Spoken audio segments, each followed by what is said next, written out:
Welcome back, everybody.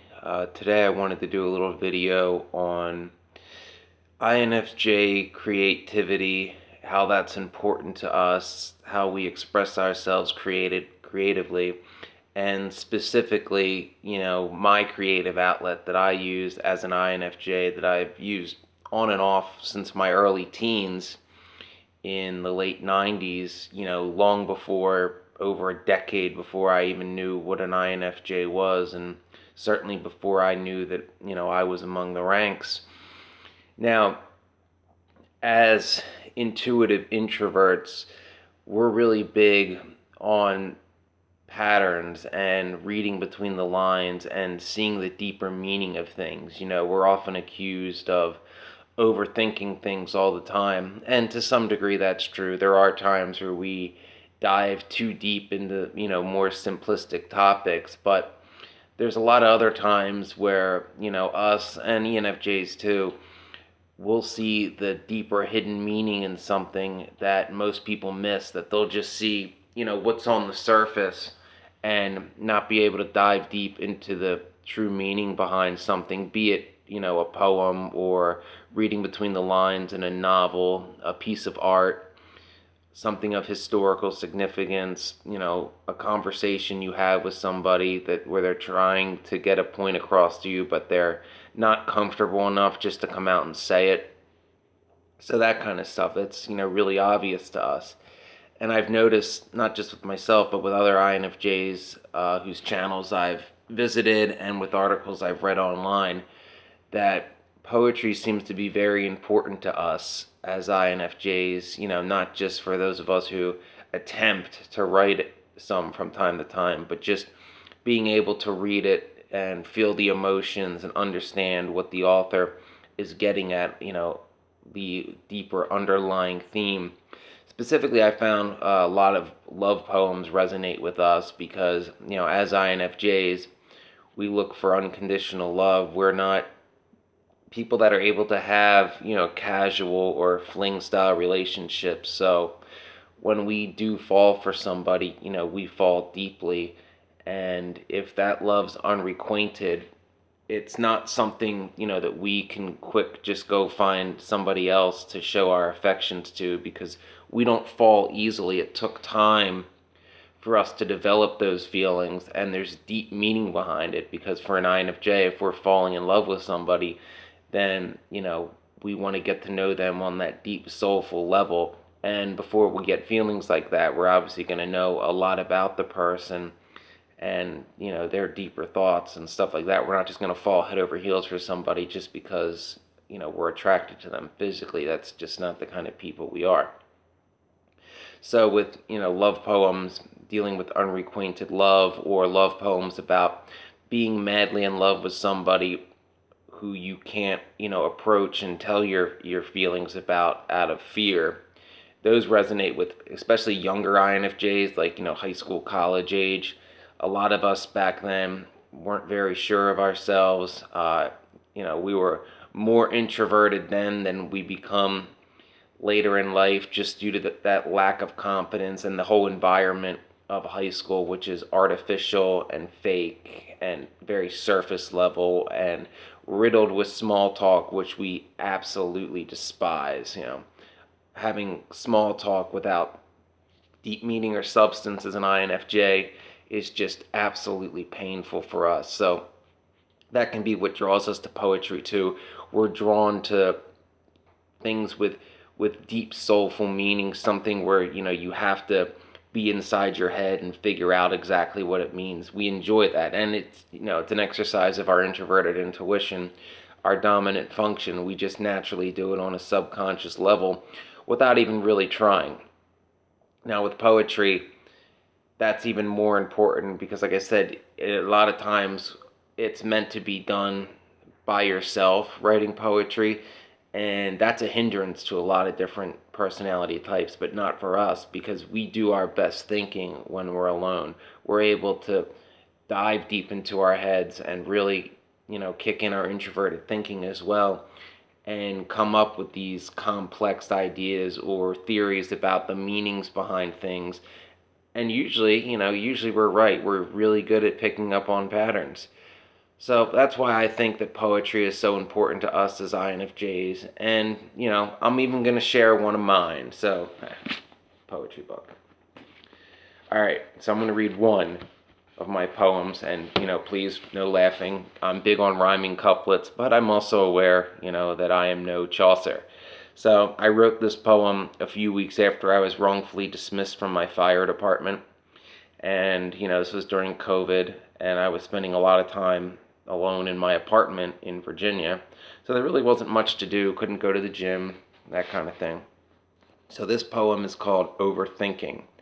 As I lie here deep in sorrow, thinking of a dark tomorrow, my mind wanders through books of magic and lore, wondering what my purpose in life is for.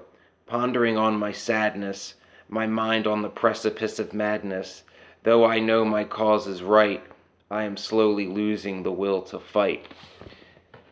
And I wrote that, as I said, a few weeks after I was wrongfully dismissed. And it was in relation to, my emotions and what I was dealing with at the time. And, in the weeks following my dismissal, I knew I was wrongfully dismissed. I knew I couldn't just let it go, not just because the, uh, the career of a professional firefighter is what I've wanted since I was 17 years old, but also because the actions that were done against me, the bullying and hazing, were criminal, and my integrity compelled me to speak out, not just for myself, but to ensure the best I could that no one else would be subjected to the treatment that I was subjected to. Because if you don't speak out, and those actions that were done to me aren't put on public display, if people don't know about it, and that's the status quo, and that's, quote, par for the course, it's going to just keep continuing unchecked until somebody speaks out and does something about it.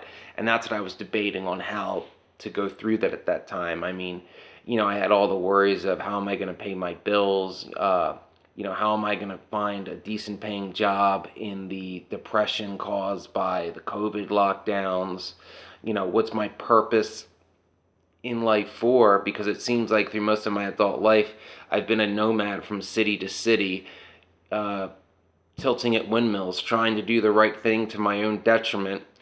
And there's been no happy ending for me. It's just, this endless cycle of being betrayed, being lied to, being screwed over, and doing the right thing, but, usually being punished for it. And in this instance, I knew I couldn't just let this go, that I had to speak out, that I had to find a way to, get my story told and make people aware of what was going on in the training academy and the actions by certain individuals and how that had to be rectified. I mean, obviously, the overwhelming feelings of, am I ever going to become a professional firefighter, like fully, not just, in the academy and as a probationary, but be full-fledged and be living my dream job that I've had for so long. Where am I finally gonna set down roots? I said, I recall a conversation, well, it was more than one, but when you're finishing high school, so this is back in 2005 for me, your friends are all talking about college and where you plan on doing for the rest of your life and where you plan on living. And there's a phenomenon where I come from where a lot of people, even though they've never lived anywhere else, feel as if they have to stay in the town they grew up in. And that never really resonated with me. I don't think it would for, any black sheep or anyone who is a victim of narcissistic abuse. Even if you don't know what that is, you have that inner voice telling you that, things will get better once you get out of here. So for me, I said, because I was never interested in one night stands or flings like that, I said, well, I'll move anywhere in the Anglosphere, the English speaking world, for my dream job or my dream girl. And, that makes sense on a poetry level too. What are the two things of as INFJs that we search for and value the most? Unconditional love with somebody who understands us, and a sense of purpose that lets us feel like we're doing some good, that we're helping people in some way, that gives us some sort of deep meaning. We don't go into careers solely based on what it pays. We go in because we want to make a difference in some way. Or, it's some people who are very talented creatively, be it art, writing, acting, whatever. They're able to make a living expressing their creativity, but those aren't, those are few and far between.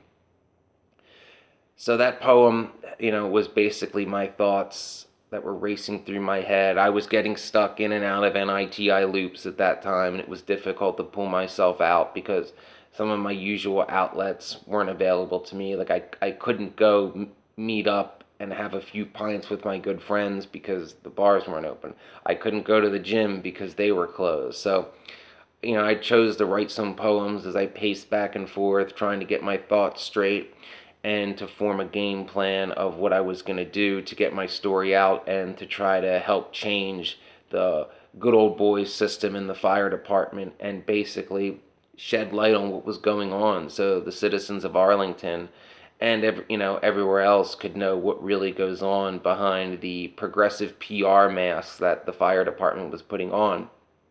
And that's just how I dealt with it. Like I said, I write poetry from time to time. I'm sure I'll be sharing some more with you guys in the near future, but I just wanted to do a brief video on, why poetry is important to us as INFJs, how it helps us deal with feelings, get out some creativity, and exercises our intuition by being able to dive deep and find the deeper meaning of things. So just pretty quick one today. I might do another video later. I thank you guys for taking the time, and please like and subscribe and keep tuning in to me giving my random thoughts, which I appreciate you listening for. Thank you.